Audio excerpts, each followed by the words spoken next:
Semalam saya ditanya soalan tengah live Ustaz, apa hukumnya seorang suami melarang isterinya ambil vaksin? Isteri nak ambil juga. Dia tanya, adakah itu isteri dah ke? Saya cakap, ada tak larangan dalam agama jangan ambil vaksin? Diam dah. Suami bukan sewenang-wenang nak larang isteri. Larangan suami mesti sama dengan larangan agama. Kalau agama tak larang, tiba-tiba suami larang, besar suami dari agama. Salah lah tu. Apa hukum saya cakap? Haram ke? Tak haram, harus. Dah tu, daripada harus diharamkan buat apa? Apa hukum suami kahwin lagi? Haram tidak? Dia konak itu pening.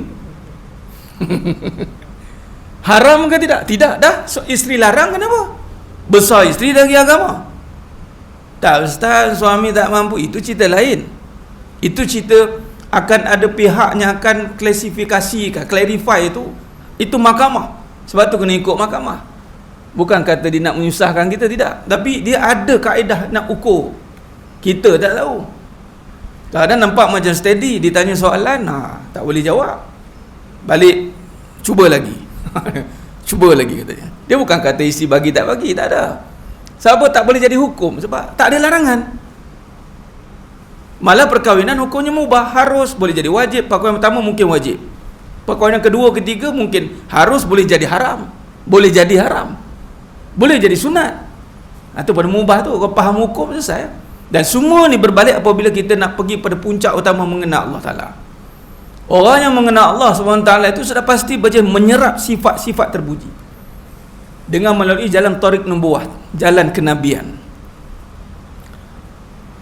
Jadi apabila, kalau kita lihat dalam konteks keadaan semasa sekarang ni, agenda ataupun tangan-tangan yang cuba untuk melenyapkan tadi satu sifat yang besar, akhlak, menimbulkan provokasi perkara yang sudah ada kepastian, yang ada perbahasan dah ada, tapi melupakan satu perkara yang menjadi teras kepada agama, teras kepada kemajuan dan pembangunan satu perkara. Apa dia? Akhlak, perangai. Dan ini memang disokong barat pun, dia membahaskan tentang habit, attitude. You change your attitude, you change everything. Dia kempen tu pandai. Tapi dia duk kacau attitude kita. Nampak dia apa? Apa dengan cara apa? Dia buat kita lemah dalam memahami perkara itu, sehingga kita terpengaruh dengan sifat yang tidak bagus. Perangai buruk lah senang cerita. Nampak? Jadi makna kata di sini, berbalik pada perbahasan kita tadi, untuk melayakkan diri kita ni sebenarnya dalam sepanjang-panjang hidup kita ni, ada 20 tahun, ada 30 tahun, ada 40 tahun, ikutlah berapanya Allah bagi tempoh tu, satu je misi dia, untuk menjadi hamba Allah. Illa liya'budun. Bukan jadi hamba keadaan. Tak ada kita nak disuruh jadi hamba keadaan. Apa maksud hamba keadaan? Terikut-ikut keadaan yang telah dikontroversikan. Dia ada orang cuba nak lari daripada konon keadaan ini. Ini keadaan ni saya cerita ni apa yang realiti. Ni keadaan ni fitnah ni. Nak usah-usah masuk, terutama saya ni. Kena fitnah ni. Saya cakap, kalau dia pun terikut dengan keadaan itu yang mewujudkan satu kontroversi dan provokasi, dia pun terfitnah juga. Ni yang keadaan ni. Sebab itu kita tidak boleh tunduk kepada keadaan. Dengan cara apa tunduk itu? Dengan terganggu emosi kita, terganggu perasaan kita. Sepatutnya perasaan ini telah ditundukkan oleh nas-nas atau jalan-jalan agama. Tenang dalam berhadapan dengan keadaan itu. Bukan hanya mewujudkan lagi perbalahan, kebimbangan.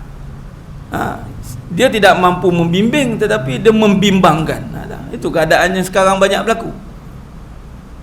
Akhirnya yang berlaku bukannya penyatuan. Akhirnya berlaku adalah perpecahan.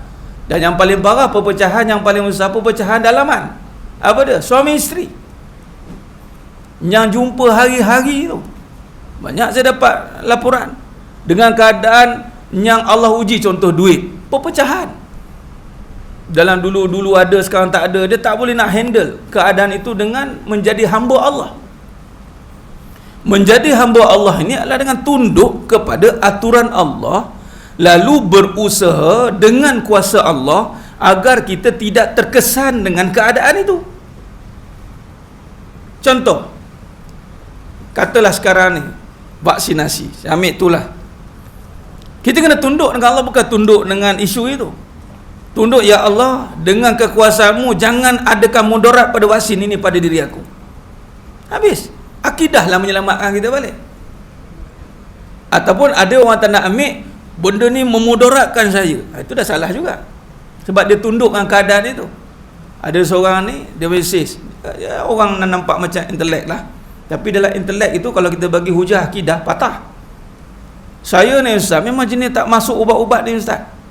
Memang saya kalau boleh, kita nak yang pure, natural. Oh, natural. Pakai apa? Homeopati. Oh, hebat. Baguslah.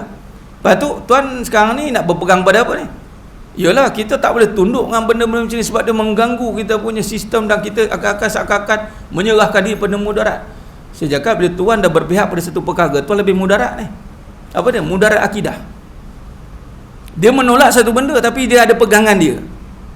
Yang dia tanamkan bahawa dengan ini tak ada mudarat. Nampak? Halus liciknya fitnah kehidupan itu tuan. Sebab tu kena perhalusi. Kalau boleh rujuk khutbah Nabi yang terakhir, khutbah wida. Syaitan ni dia takkan ganggu benda-benda besar dah. Dia dah lemah, dia dah putus asa. Dia akan ganggu perkara-perkara kecil. Yang kecil tu akan diperbesarkan, sedangkan ianya bukan isu besar. Tapi dibesar-besarkan sehinggalah berlakunya perbalahan yang besar. Dia mula dengan isu kecil.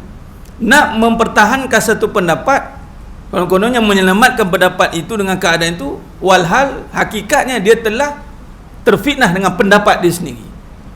Sebab tu kita tidak boleh berpihak kepada keadaan. Kita bukan tunduk pada keadaan, kita tunduk kepada apa yang Allah telah takdir dan tentukan. Ada orang yang Allah tentukan biqadarillah. Allah tentukan dia kena, dia takdir. Kena vaksin, contoh vaksin lah. Bukan kata nak, tak boleh benda ni, dia cari hujah untuk mematahkan takdir itu. Nampak macam usaha untuk keluarkan, tapi bila berlakunya perbalahan, maka dia telah terfitnah dengan keadaan itu. Konsepnya apa? Kita nak mengatasi keadaan itu dengan kekuasaan Allah. Ini namanya hamba Allah.